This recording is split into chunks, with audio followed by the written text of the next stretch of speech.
All right, for today's story or rant, which I do once a week on the website. If you ever miss these, there's stacks of them once a week. It's like little mini TED Talks on there on tightenupfitness.com. It's simple to find at the bottom, all in order. But anyway, today's rant or story, I had a friend who's a trainer.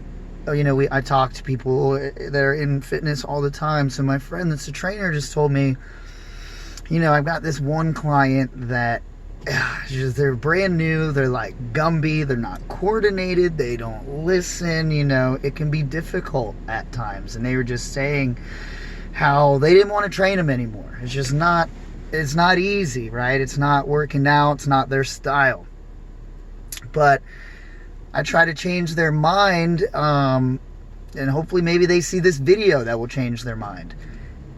It's not always going to be the athletes that you train. They're not going to start out in perfect shape. No one comes into a gym in perfect shape. And if anyone does come into a gym, it's for a reason. They're looking for something. Everyone's looking for something different.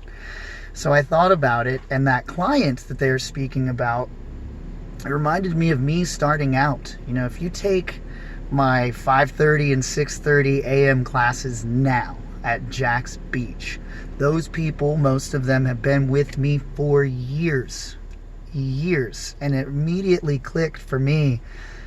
That used to be those people. Nobody walked in perfect. Nobody walked in knowing everything, running the show, leading the pack, setting PRs. Their mechanics weren't there. They weren't strong by any means. Now they are, years later. It's because I pride myself in finding those people and molding them, right? That's why I'm a trainer. If you're not into that, and you only are selective and cherry picking who you train, why are you a trainer in the first place, right? You shouldn't be one. If you say, I'm tired of training that person because they're difficult, because they're not strong, or they're not coordinated, or they don't listen. I've got people now, there's females that blow my mind in my 5:30, 6:30 who walked in like Gumby.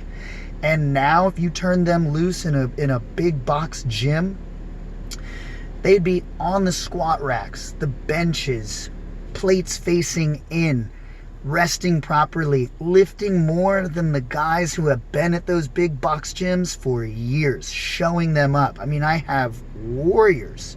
It's like a West Side barbell version on a smaller scale with these females that I've created and watched come through the racks. That's why I'm a trainer. So I know if I walk out of their life, they are savages. They never started there, but they're there now. And I just keep looking for the next and the next and the next and turning that complete script around on where they started versus where they thought they could go versus where I take them, right? So any of you that train anybody, don't give up on those people. I've got 2 full tribes of those people who used to be half of what they are now. And I'm not talking about the way they look. I've got leaders at each rack where if I leave and walk away, I've got a captain at each rack that can run the show without me. And that's exactly why I started this, is to educate people to the level that I become obsolete, right? I guess I need to track down that client and reel them in and bring them over to me. Anyway, I hope that makes sense. That's what training is about. It's not cherry picking. It's not pretty every day, and you don't get to have it perfectly set, and it's never easy. But that's why you do it, is to watch them grow, watch them change.